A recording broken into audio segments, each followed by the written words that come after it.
Колеги, доброго ранку. Ми розпочинаємо робочий день. Good morning, dear colleagues. We start our working day, and I give the floor to the Colonel Oleksiy Chornobay, and then Skype connection, Press Secretary Anton Miranovich.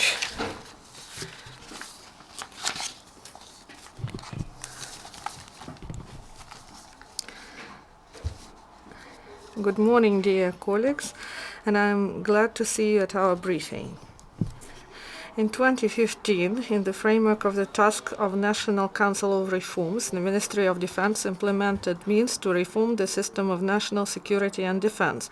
These measures were directed to ensure defense capabilities and to create modern and effective military services. And this year they adopted new edition of the military doctrine of Ukraine, and they submitted to the government the project of concept of development of defense and defense sphere of Ukraine, and also state target defense program till 2020, and military and medical doctrine. Together with international experts, they continue to develop a strategy of defense, of a strategic bulletin on defense of Ukraine. They optimize the structure of the Ministry of Defense and the General Staff according to NATO standards. In conditions of special period, they continue to provide new military units, and they are ready to.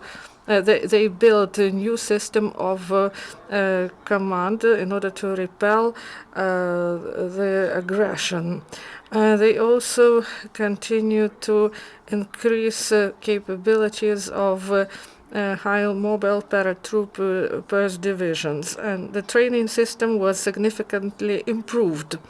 And it includes individual training and increases operational capabilities of divisions. And the Ministry of Defense is the first among executive power bodies that introduced anti-corruption program for 2015-2017.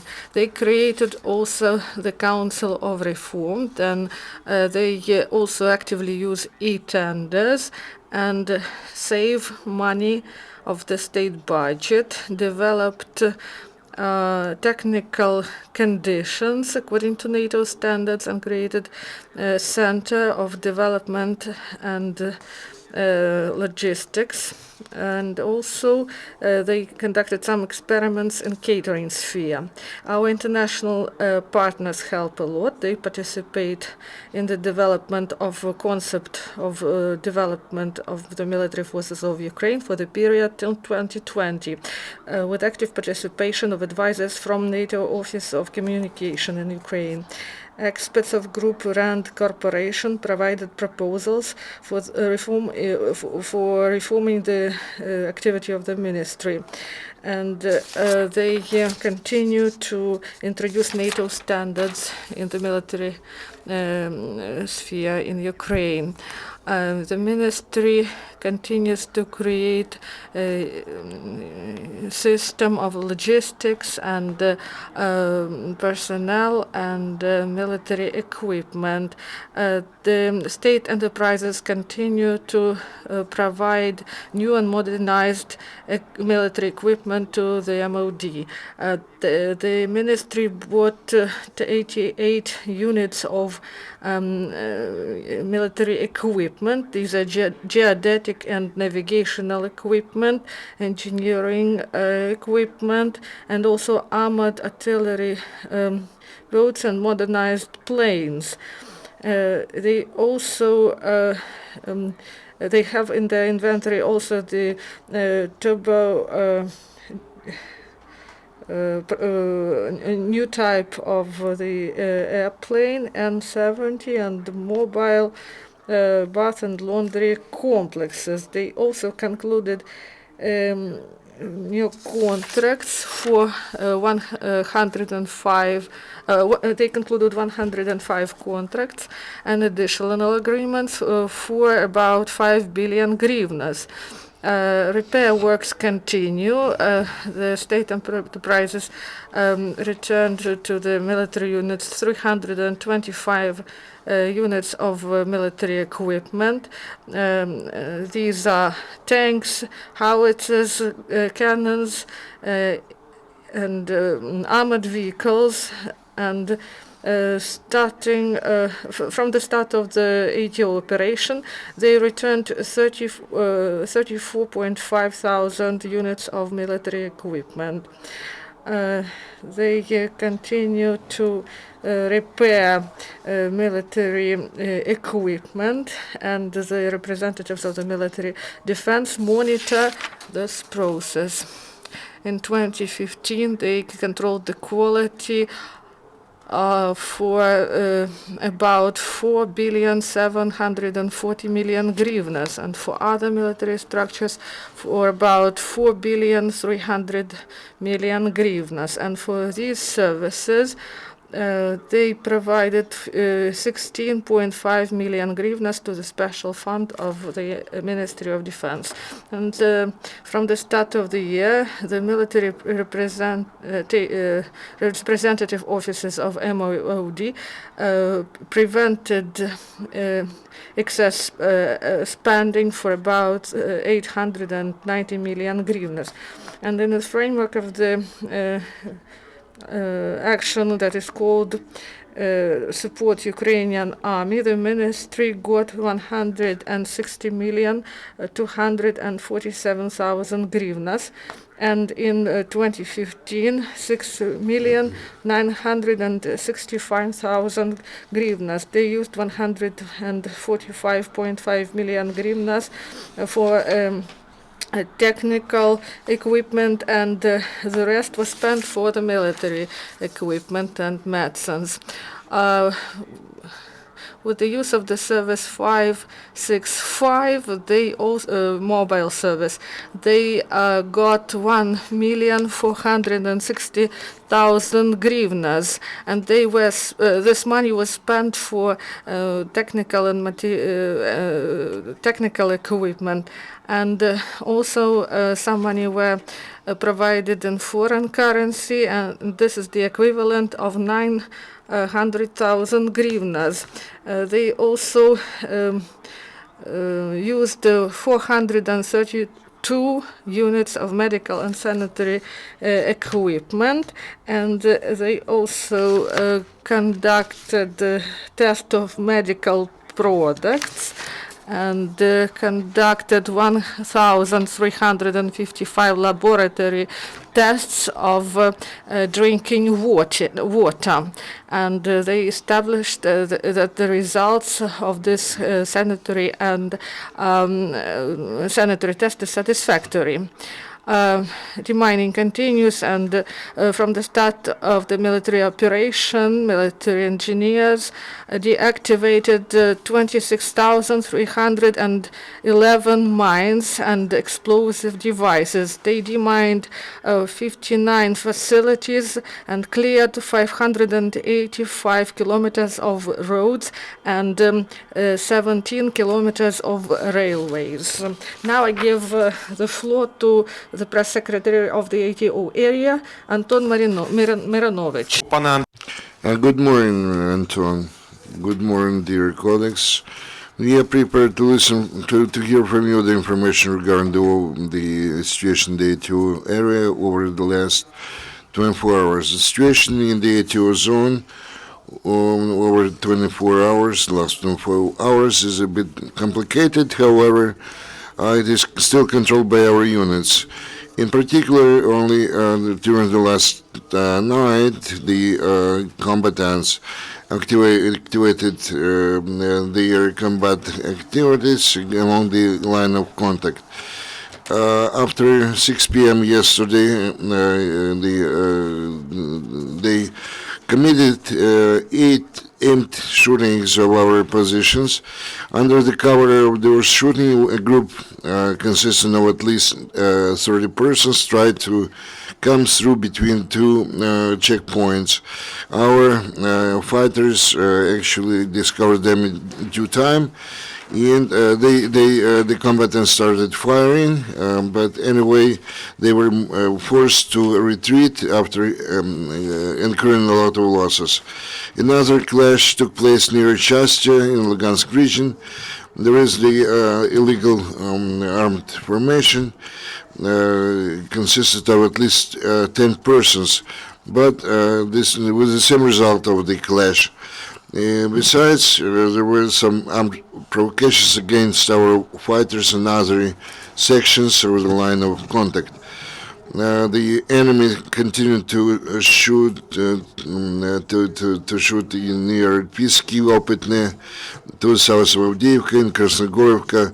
Occupant yesterday used the anti-aircraft installations and 82 millimeters mortar launchers. Also, the same mortars were used to shoot at the checkpoints of ATO near Zaitsevo and near Gorlovka. They also used the prohibited by the Minsk agreements 120 millimeter mortar launchers. In the Mariupolsk sector, the enemy actually carried out shooting using 82 millimeter mortars.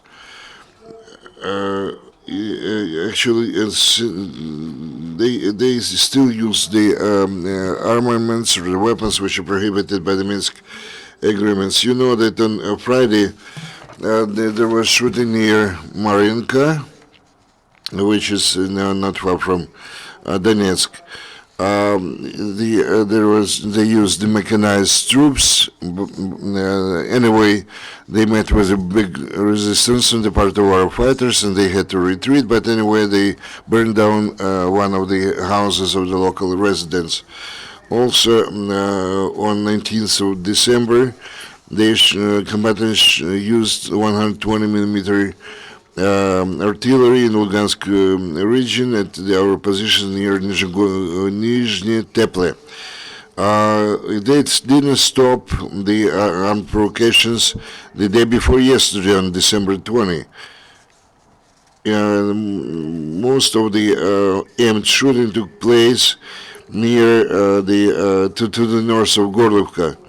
The bandits started to use the firearms and then small arms, and all the way up to the 82 millimeter mortars in the near Novgorodsk, Zaitsev, Mayorsk. In the same area, combatants used the multi-rocket launchers. And those are just the most graphic examples of the violation by the Russian-supported armed forces after the declared ceasefire. Also, on Sunday, there was another combat clash which took place in Lugansk region near Troitsky. A small group of the gangsters or the bandits was discovered when they started to approach the front line of our defense. Then they were forced to retreat. On 21st of December, the situation was relatively quiet. They had about 20 armed provocations. Also, during Saturday and Sunday, the combatants 120 times committed armed provocations against ATO forces. In some details, the record-breaking number took place in Saturday, on Saturday 63 and on Sunday 57. Yesterday 39. We did not record any drones of our enemy. However, according to the results of our observations and the reconnaissance, the pro-Russian forces became more or less active. On the temporary occupied territory, there are some measures and steps taken to provide combat training for those illegal forces. I would like to say that there are more and more cases when they do not allow to approach or to access to their territories for the representatives of the OSCE and the Special Joint Center of Coordination Control. Over the weekend, the group of the military and civil administration and just some of the servicemen did everything possible for the children to feel real happy during the day of the Saint Nicholas, which is very important not only for the children, not only on the temporary occupied territories, but they also experienced what on the other side is capable of. I mean. They provide the information to children about the activities of the enemy. Also, Ukrainian soldiers continue to render assistance to the residents of different populated areas in the along the line of contact. In the so-called gray zone, the residents of Katerinovka near Popasna received the aid from the servicemen within the framework of the assistance given by ATO soldiers. Also, there are some measures and steps taken to eliminate mines and explosives along the contact line. All in all, the leadership of ATO has exercised control of the situation, and they are absolutely prepared to any kind of situation. This exhausts my information. Thank you for your information. Thanks, you gentlemen. This is the end of our briefing. The next briefing is due to take place at 10:30.